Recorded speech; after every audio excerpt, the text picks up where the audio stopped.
నీకు తెలియదు, నువ్వు ఊహించని కార్యాలు దేవుడు నీ ద్వారా చేయించబోతున్నాడు. నీకు తెలియదు, నువ్వు కలలో కూడా అనుకోని సంగతులు నీ ద్వారా నా దేవుడు చేయబోతున్నాడు.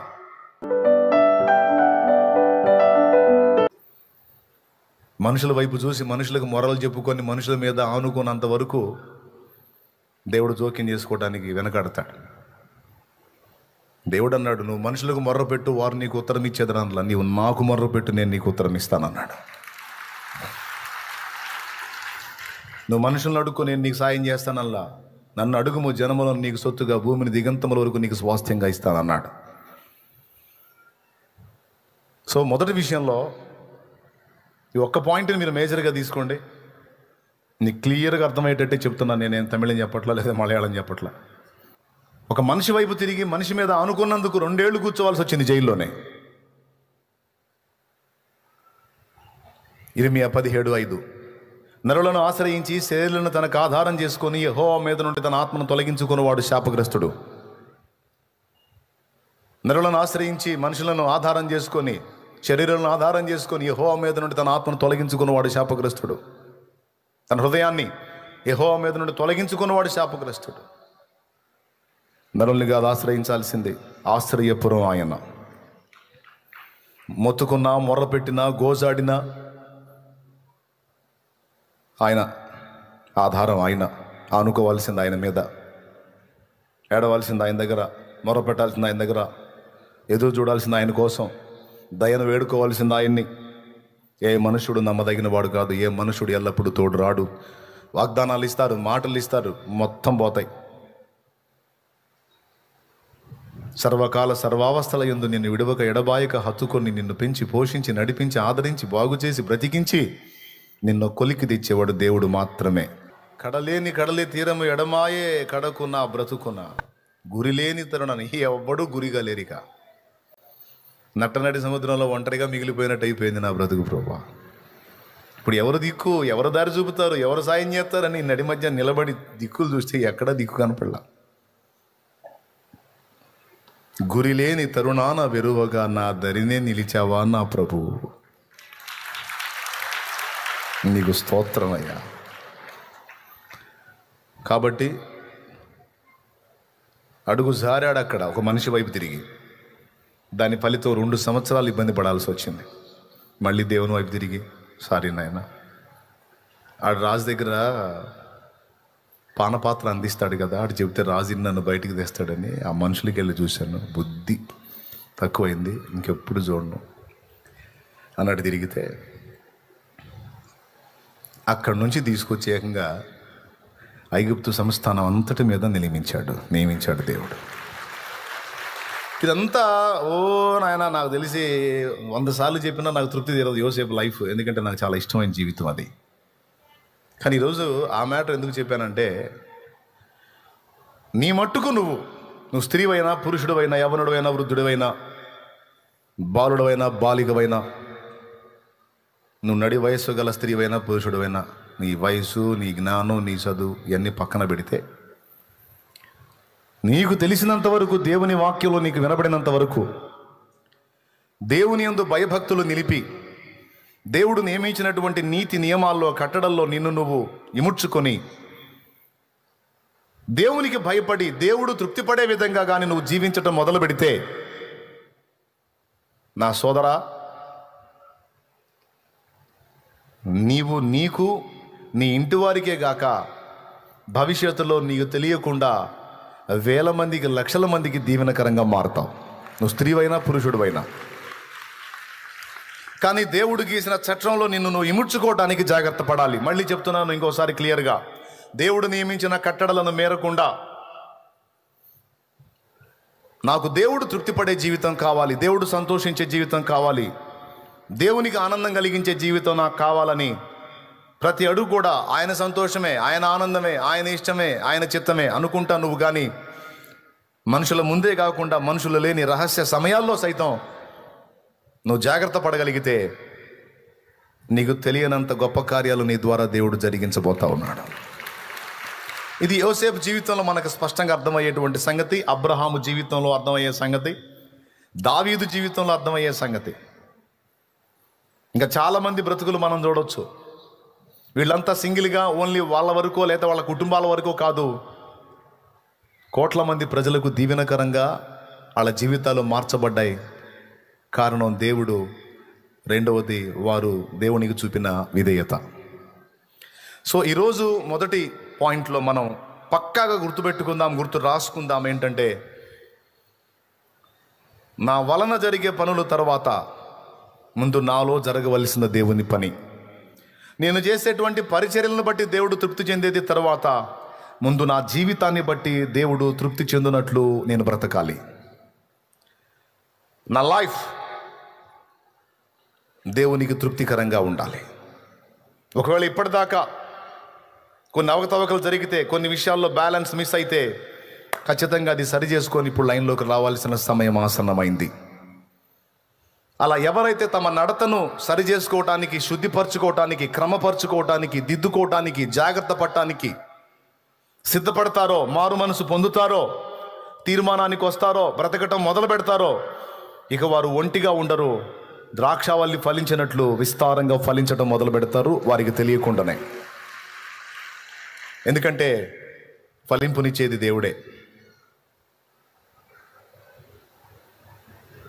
ఖచ్చితంగా సోదరులారా, కొంతమంది దీన్ని మిస్ అయ్యారు, కొంతమంది ఈ పాయింట్ వదిలేశారు. ముందు నేను దేవుని ముందు ఎలా అన్న ప్రశ్నను పక్కన పెట్టేసి నా వల్ల చాలా జరగాలి అన్న ఆలోచనలో ముందుకెళ్ళారు. నీ వల్ల చాలా జరగాలి అంటే ముందు నువ్వు దేవుని ఎదుట కరెక్ట్గా నిలవాలి. దేవునితో నిలవాలి, దేవుని ఎదుట కరెక్ట్గా నిలవాలి. యోసేపు ఆ విషయాల్లో భద్రంగా ఉన్నాడు. తండ్రి సహోదరుల దగ్గరికి పంపిస్తే ఆ బాధ్యతను సరిగా నెరవేర్చాడు.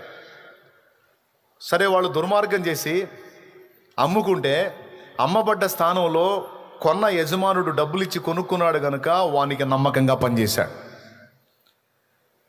వాని ఇల్లు మొత్తం నాశనం చేసే ఛాన్సు ఏం లేదు. ఆ వైఫ్ ఒక్కటి పాడైందంటే ఇల్లు మొత్తం పాడైపోయినట్టే.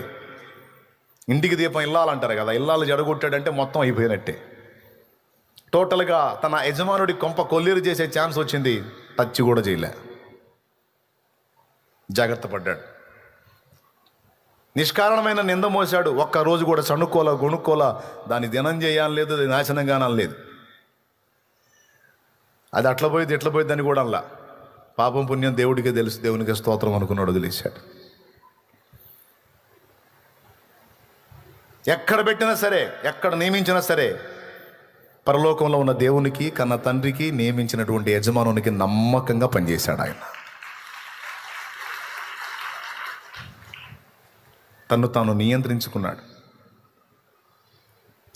ఎల్లప్పుడూ తన కళ్ళ ముందు విశ్వాసమును బట్టి దేవుణ్ణి చూస్తూ బతికాడు. అది యోసేపు గొప్పతనం. నా దేవుని దృష్టి ఎదుట, నా దేవుని కనుల ఎదుట ఇంత గొప్ప పాతకం నేను ఎలా మూటగట్టుకునేది అంటే, తన కళ్ళ ముందు ఎప్పుడూ జీవం గల దేవుణ్ణి చూస్తూ ఉన్నాడు. ఆ దర్శనం కలిగి ఉన్నాడు ఆయన. ఈరోజు మన పర్సనల్ లైఫ్లో మనం రహస్య జీవితాలు ముందేసుకుంటే మనకు సిగ్గనిపిస్తుంది. దేవుని సన్నిధికి వచ్చినప్పుడు దేవుడు ఉన్నాడు, దేవుని మందిరంలో ఉన్నాం, ఇక్కడ దేవుడు ఉన్నాడు అన్నట్టు బ్రతుకుతున్నాం. కానీ మన ఇంట్లోనూ, మన రహస్య ప్రదేశాల్లో, మన రహస్యంగా జీవించేటువంటి ప్రదేశాల్లో సైతం దేవుడు మన పక్కన ఉన్నాడన్న సంగతి మన గ్రహింపు రాదు. సాతాను మన కళ్ళకి మాయపురలు కప్పేస్తాడు. చర్చిలోనే దేవుడు ఉన్నాడు, సంఘంలో దేవుడు ఉన్నాడు, ఇక్కడ లేడు, పర్వాలేదు, నువ్వు చూడు, చెయ్యి, ఆలోచించు, మెత్తబడు, నువ్వు శరీరంలో ఉన్నావు, నువ్వు మనిషివి, తప్పదు ఇలాంటి. నువ్వు పరిపూర్ణుడు ఏం కాదు, నువ్వు పరిపూర్ణాలు ఏం కాదు, నువ్వు యేసుప్రభువు ఏం కాదు, నువ్వు దేవుడు ఏం కాదు, నువ్వేం దేవతవేం కాదు, అందరిలాగా నువ్వు బలహీన ఘట్టానివే, అందరిలాగా నువ్వు మనిషివే, అందరిలాగా నీకు ఆ రక్తమాంసాల శరీరం ఉంది, అందరిలో ఉండే పైచరసాలు నీలో కూడా ఉంటాయి. కాబట్టి నువ్వు ఏదో ఫీల్ అయిపోయి అనుకోవద్దు. అదంతా మందిరంలో, సంఘంలో, భక్తుల్లో, జనాల ముందు. నీ రహస్య జీవితంలో అవన్నీ కూడా నువ్వు బ్యాలెన్స్ చేయాలంటే కష్టం అని ఫస్ట్ ఇది కష్టం అనిపించి, తర్వాత నువ్వు దేవుడి కట్టడలు మీరేటట్టు చేసి యోసేపులాగా అనేక మందికి దీవెనకరంగా మారాల్సిన జీవితాన్ని నీకు నీ కుటుంబానికి శాపంగా మార్చేటట్టు వాడు కుట్ర చేస్తాడు. ఎంతమందికి అర్థమైందో ఒకసారి చేతులు ఎత్తితే సంతోషపడతా. క్లియర్గా అర్థమైతేనే చేతులు ఎత్తండి. Right, thank you. చాలా క్లియర్గా అర్థమైంది అనుకోండి, ఎందుకంటే దాదాపు అన్ని చేతులు లేచినాయి. మరి చేతులు లేపారు, ఓకే. మరి ఏదన్నా దాని గురించి ఆలోచిస్తారా, లేకపోతే వదిలేస్తారా? సీరియస్గా తీసుకుంటారా, వదిలేస్తారా? నిజం ఒప్పుకుందాం, ఇప్పుడు ఇక్కడ ఉన్నట్టుగా దేవుని సన్నిధి ఇక్కడ కోపతాపాలు ఉండవు, ఇక్కడ పగలు ప్రతీకారాలు ఉండవు, ఇక్కడ భోగేచ్ఛలు ఉండవు, లైంగికేచ్ఛలు ఉండవు, కామేచ్ఛలు ఉండవు, ఇక్కడ నేత్రాశలు ఉండవు, శరీరాశలు ఉండవు, జీవపుడంబాలు ఉండవు. ఇక్కడ వినయం, భయం, భక్తి, దేవుడు సన్నిధి. అమ్మో, ఇదే ఫీలింగ్ ఇంటికాడ ఉందా? ఇలాంటి భయం, ఇలాంటి భక్తి, ఇలాంటి దృష్టి, ఇలాంటి దర్శనమే కలిగి ఇంటికాడ ఉంటారా? అబద్ధాలు ఆడకుండా నిజం చెప్దాం, అక్కడ కష్టమేనన్న అన్నోళ్ళు చేతులు ఎత్తండి. ఇక్కడ మేమే ఎత్తాం. కొంతమంది అసలు అబ్బో నిజమా, దేవునికి స్తోత్రం అంటే శాలేమన్న నువ్వు కూడా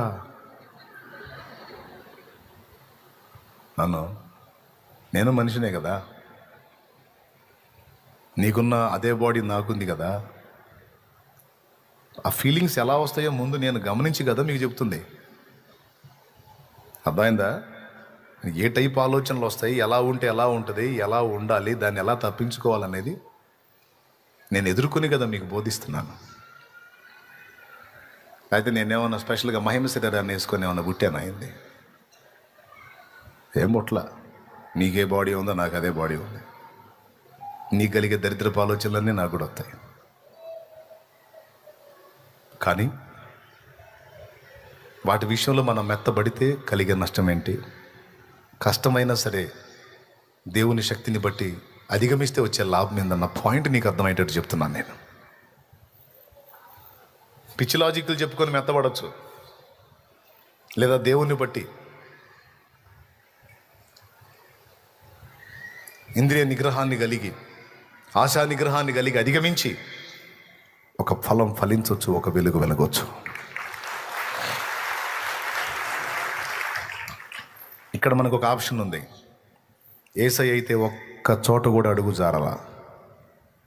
కానీ మనం మట్టి పురుగులం కనుక యోసేపులాగా అప్పటిదాకా దేవుని వైపు చూస్తూ సడన్గా మనిషి వైపు తిరిగినట్టు, యాకోబులాగా కొన్ని ఘట్టాల్లో అడుగులు జారినట్టు, అబ్రహాంలాగా కొన్ని ఘట్టాల్లో అడుగులు జారినట్టు ఒకవేళ జారితే వెనక్కి తిరిగి తీసుకొని దేవుని వైపు మళ్ళుకొని తిరిగి మళ్ళా ప్రయత్నం చేయడానికి మనకు ఆప్షన్ ఇవ్వబడింది, మనకు అవకాశం ఇవ్వబడింది.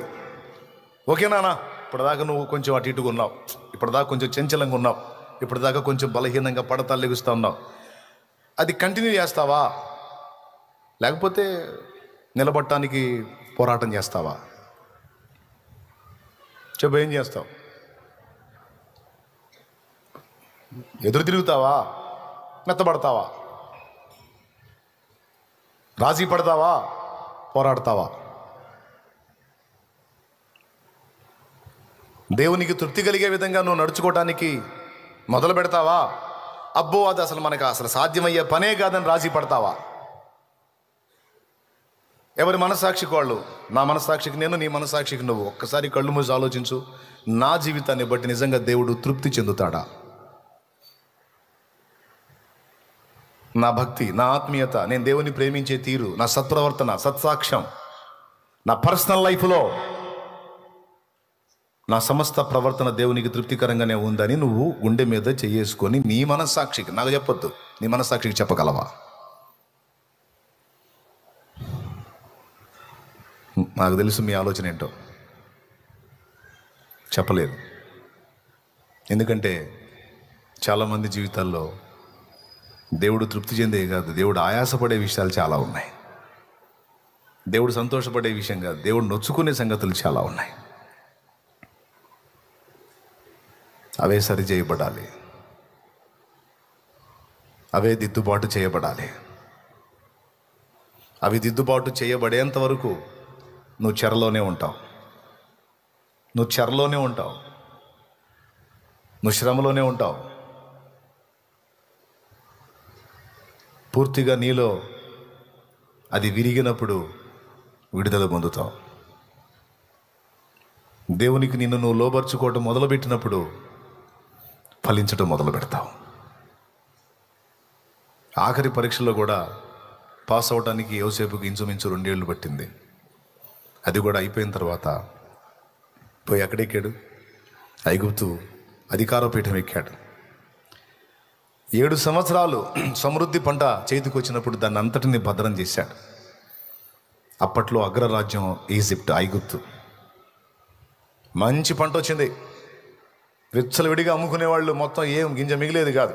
చచ్చేవాళ్ళు 7 ఏళ్ల కరువులో ఒక్కళ్ళు లేకుండా, ఆఖరి ఫరోతో సహా చచ్చేవాళ్ళు. 1 ఏడు 2 ఏళ్ళ కరువుకే చస్తాం అల్లాడు. 7 ఏళ్ల కరువు అంటే బతుకుతారేంది? ఒక ఐగుప్తే కాదు, కనాను ప్రాంతం చుట్టుపక్కల ప్రాంతాలు ఎన్ని ప్రాంతాలు కరువు దెబ్బతిన్నాయో. మొత్తానికి ధాన్యపు నిల్వలు దాచిపెట్టాడు.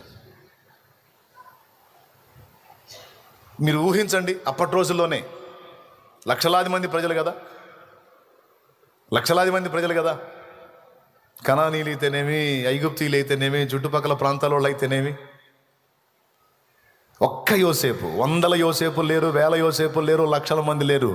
దేవుని కొరకు నీతిగా నిలిచి దేవుని నియమంలో, కట్టడలో, అదుపాజ్ఞల్లో తన్ను తాను ఇముడ్చుకొని బ్రతికినటువంటి ఒక నీతిమంతుడైన యోసేపు లక్షల మందికి దీవెన. అది నీకు క్లైమాక్స్లో అర్థమైంది.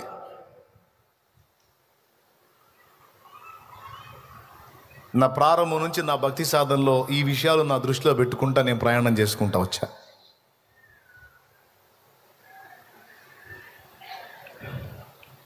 నేనొక్కడిని నీతిగా, నేనొక్కడిని నియమంగా బ్రతికితే,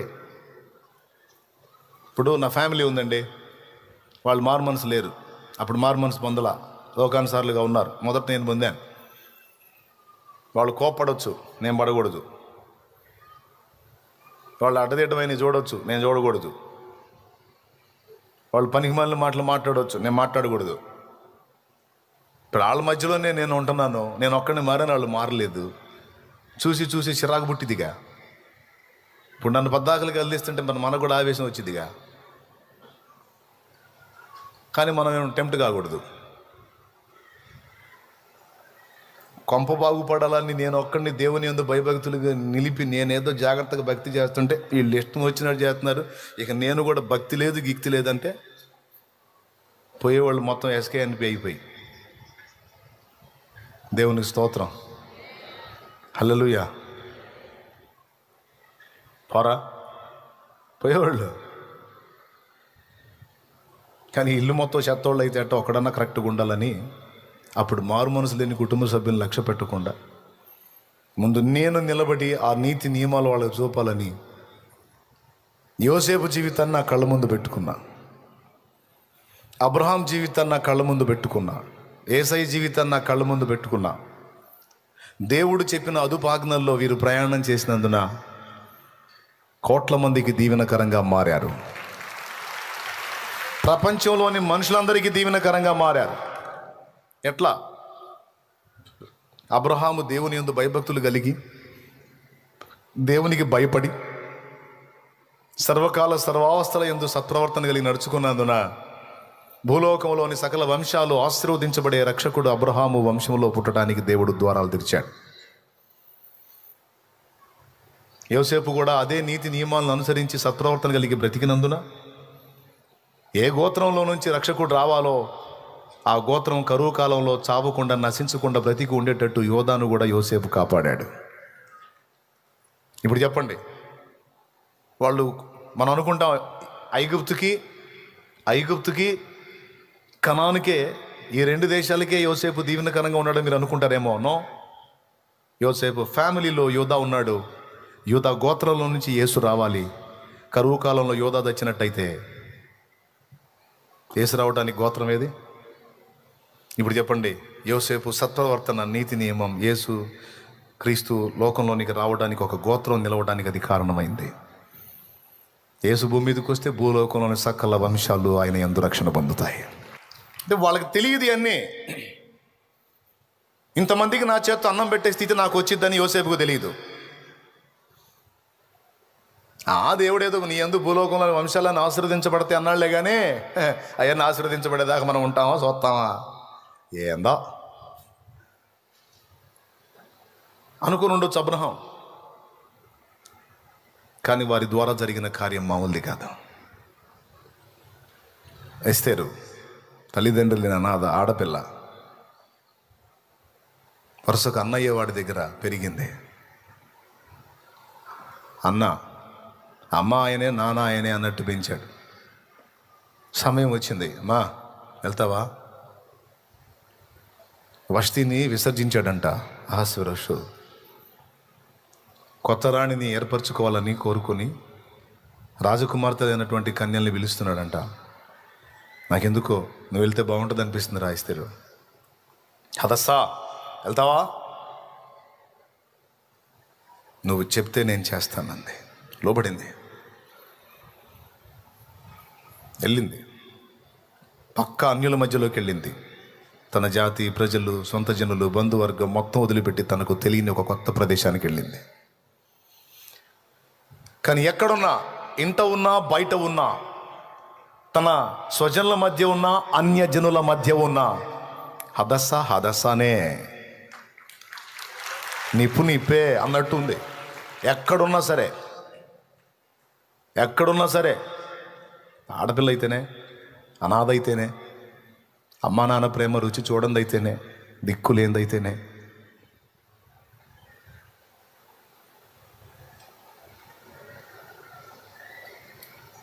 పసిబిడ్డగా ఉన్నప్పుడు, తల్లిదండ్రిని కోల్పోయినప్పుడు, ఎవరు లేని నన్ను నా అన్న చేరదీశాడని ఆయనే నాన్న ఆయనే అమ్మ. దీనస్థితిలో ఉన్నప్పుడే కదా, ఆమె రాణైనప్పుడు కూడా ఆయనకు లోబడుతూనే ఉంది అని రాయబడింది. అలాంటి ఎస్తేరు చావుకు తెగబడింది. అన్ని జనులకు మధ్యలోకి పోయినా కూడా వాళ్ళ ఆలోచనలోకి వెళ్ళలా, తన నీతిని మేరలా, పిచ్చి పిచ్చి వేషాలు వేయలే, మిగిలిన రాజకుమార్తెలు ప్రవర్తించినట్టు వెర్రి వెర్రి వేషాలేం వేయలే. ఓ రకంగా చెప్పాలంటే ఒక దీనురాలిగా అహస్వేరోషు సంస్థానంలో ప్రవర్తించింది. ఒక రకంగా చెప్పాలంటే మిగిలిన ఆడపిల్లల ప్రవర్తన అంతా ఒక రకంగా ఉంది. యూదురాలైన ఎస్తేరు ప్రవర్తన, అదే హదస్సా ప్రవర్తన ఒక రకంగా ఉంది. Separate life. చూశారు అక్కడుండే షండులు, వాళ్ళందరూ చూశారు. హేగే చూశాడు, మొత్తం అంతఃపురంలో ఉన్న వాళ్ళు చూశారు. మిగిలిన వాళ్ళందరూ వేరండి, ఈ అమ్మాయి పిచ్చిపిల్ల, అమాయకురాలు అని ఆమె గురించి మంచి సాక్ష్యం ఇస్తూ ఉన్నారు. అందరికీ ఆమె చూసినప్పుడు దయ పుట్టింది. ఎందుకంటే ఇతరులు చూసి దయపడే విధంగా తను దీన మనస్కురాలై నడుచుకుంది, సత్ప్రవర్తనను కనపరిచి మొదట విజయం అక్కడే పొందింది. రాజును గెలవాలంటే ముందు రాజు దగ్గర ఉండేవారిని గెలవాలా. ఎంత బర్రో చూడాలి. దేవునికి స్తోత్రం చెప్తారా? రాజును కొట్టాలంటే ముందు రాజు దగ్గర ఉండేవాళ్ళని గెలవాలి. అందుకే చాలామంది ఏమనుకుంటారంటే, చాలామంది తెలియదు ఈ సంగతి. దేవుడు తన ఆమోదాన్ని నీకు తెలపాలంటే ముందు దైవజనుల ఎదుట నీ ప్రవర్తనని కనిపెడతాడు ఆయన. నిన్ను బట్టి ఒక దైవజనుడు ముందు తృప్తి చెంది సంతృప్తుడై నిన్ను గురించి దేవుని ముందు సంతోషించాలి. అది ఎంత దీవెనో తెలుసా నీకు? రాజును గెలవాలంటే ముందు రాజు దగ్గర ఉండే వాళ్ళ హృదయాలను గెలవాలి. చాలామంది తెలియదు పాపం. నా దగ్గర జాగ్రత్తగా ఉంటే చాలనుకుంటారు పాపం. అక్కడ బల దగ్గర ఉండేవాళ్ళే ఎగతాళి చేసేవాళ్ళు, తేలిగ్గా మాట్లాడేవాళ్ళు, తృణీకరించేవాళ్ళు, నువ్వు కాదా ఆయన లేడా అనేవాళ్ళు అరబందులు చాలామంది ఉన్నారు. తృణీకారం పొందిన వాళ్ళు ఏం చెబుతారో తెలుసా? ఫలానా వ్యక్తి వచ్చారు, ఇలా మాట్లాడారని నాకు అందిస్తారు. అప్పుడు నేను ఒకవేళ సమయం ఇద్దాం అనుకున్నా కూడా నేను ఇప్పుడు గెలవను పొమ్మనంట. ఒకళ్ళు వచ్చి ఓవర్ యాక్షన్ చేస్తారు. నేను వచ్చానని చెప్పండి, నేను వచ్చానని తెలియదా, నేను వచ్చానని చెప్పండి అంటారు. నేను వచ్చాను అని చెప్పండి అంటే మాత్రం నేను ఇంకా అందుబాటులో కూడా ఉండను. ఇటు పోయేది ఇటు పోతా. నేను వచ్చానని దేవుడి సన్నిధికి వచ్చి నేను వచ్చాను ఏందిరా ఎచ్చులు? ఎక్కడ ఎచ్చులు పడతా? నీ పెత్తనం సాగే దగ్గర పడి ఎచ్చులు నువ్వు దేవుని సన్నిధిలో పడతావా? ఏమనాలి నేను? దేవుని ముందు నువ్వు దేవుడి కాడికి మొనగాడు నేను వచ్చానని చెప్పుకో అంటే, ఆ మాట అనకపోతే అయ్యా ఆయన చేత కొంచెం 2 ముక్కలు ప్రార్థన చేయించుకుందామని వచ్చాను ఆయన దీనంగా అంటే నేను ఏడున్నా వస్తా. రాడా ఏంది ఎందుకు రాడు ఎంతసేపు ఉండాలి ఏంది అన్నారు అనుకో, ఈ మధ్యలో లేకుండా పోతా. ఇప్పుడు సాయంత్రం దాకా కూడా దొరకనిక. అదే శిక్ష. తిట్టుకొని సణుక్కొని కొనుక్కొని మళ్ళీ చర్చికి రాకపోయినా పర్లేదు అట్లాంటి చెత్తోడు. దేవునికి స్తోత్రం. చెప్పు గట్టిగా. వాళ్ళే చెబుతారు, బల్ల దగ్గర వాళ్ళే చెబుతారు ఎవరు ఏందనేది, వచ్చినోడు ఎట్లా వచ్చాడనేది. అర్థమైంది నేను చెప్పింది? ఎస్తేరుకి తెలిసా సంగతి. అందుకే రాజు మనసుని గెలవాలంటే ముందు వీళ్ళ మనసుల్ని. కానీ ఎస్తేరుకు తెలియదు, ప్రపంచానికే దీవెనకరమైన పాత్రగా ఆమె నిర్ణయించబడిందని, లోక మొత్తాన్ని రక్షించడానికి వచ్చే లోకరక్షకుడైనటువంటి ప్రభు వంశావళిని తను కాపాడబోతుందని, ఆ జనాంగాన్ని తను భద్రపరచబోతుందని, లోక మొత్తానికి యేసు రక్షకుడైతే ఆయన వచ్చే జనాంగాన్ని తను సేవ్ చేయబోతుందని ఎస్తేరుకు తెలియదు. మళ్ళీ మళ్ళీ మళ్ళీ మళ్ళీ పాయింట్ ఎందుకు మీకు రేట్ చేసి చూపిస్తున్నానో కొంచెం ఆలోచన చేయండి. నీకు తెలియదు నీ చేత దేవుడు గొప్ప కార్యాలు చేయించబోతున్నాడు. కొడితే గంట కొట్టు, మళ్ళీ చచ్చుదేపులు కొట్టవాలి. నీకు తెలియదు, నువ్వు ఊహించని కార్యాలు దేవుడు నీ ద్వారా చేయించబోతున్నాడు. నీకు తెలియదు, నువ్వు కలలో కూడా అనుకోని సంగతులు నీ ద్వారా నా దేవుడు చేయబోతున్నాడు. ప్రవచనాత్మకంగా ఇది మాట్లాడుతున్నాను నేను. సేవకుడు, విశ్వాసి, పరిచారకుడు, స్త్రీ పురుష భేదం లేదు చెప్తున్నాను నేను. నియంత్రించుకో. దేవుని కట్టడంలో కొంచెం అడుగులు సరి చేసుకో, తర్వాత నువ్వే చూస్తావు. తేలిగ్గా లెక్కేసుకుంటున్నావు, నీ జీవితాన్ని నువ్వు తక్కువ అంచనా వేసుకుంటున్నావు, నిన్ను నువ్వే తృణీకరించుకుంటున్నావు. మంచిదే, తగ్గింపు మంచిదే. కానీ దేవుని ముందు తగ్గించుకుంటే పర్వాలా, సైతాను ముందు కూడా తగ్గించుకుంటున్నావు. సైతాను ఎదిరించి పోరాడాల్సిన నువ్వు సైతాను ముందు కూడా దీన మనసుకురాలు అయి, సైతాను నేను దీనురాలను అంటున్నావు. ఒక్క తన్నుది అంటున్నాడు వాడు నిన్ను. అక్కడ మెత్తబడకూడదు. వాడు చూపే ప్రలోభాలకు లొంగకూడదు, లోపడకూడదు, తేలికగా అడుగులు జారకూడదు, చీప్ మెంటాలిటీ కలిగి ఉండొద్దు. దేవుడు కొన్ని ప్రిన్సిపల్స్ ఇచ్చాడు నీకు, అందులో నువ్వు బ్రతకాలి. చెప్పు, ఎందులో బ్రతకాలి? అందులో బ్రతకడానికి నువ్వు నిలబడాలి. ఎందుకంటే నీకే తెలియనంతగా గొప్పగా దేవుడు నీ ఎడల కార్యాలు చేయబోతున్నాడు. దేవుడు ఎవరినైనా అలా బ్లెస్ చేయాలనుకున్నప్పుడు ముందు ఇలాంటి దిద్దుబాటు చేస్తాడు. గుర్తుపెట్టుకోండి. ఒక దిద్దుబాటు సందేశం, ఒక హెచ్చరిక సందేశం, సరి చేసుకో అనే వార్నింగ్ నీకు వచ్చింది అంటే దాని వెనక ఆంతర్యం ఏంటో తెలుసా? దేవుడు నిన్ను బ్లెస్ చేయబోతున్నాడు, దేవుడు నిన్ను వాడుకోబోతున్నాడు, దేవుడు నిన్ను హెచ్చించబోతున్నాడు, దేవుడు నువ్వు ఊహించిన దానికంటే అధికంగా దీవించబోతున్నాడు. కాబట్టి ఆ కృపను నీవు పొందినట్లు ముందు అవరోధాలుగా ఉన్న వాటిని దేవుడు దిద్దుబాటు చేస్తాడు.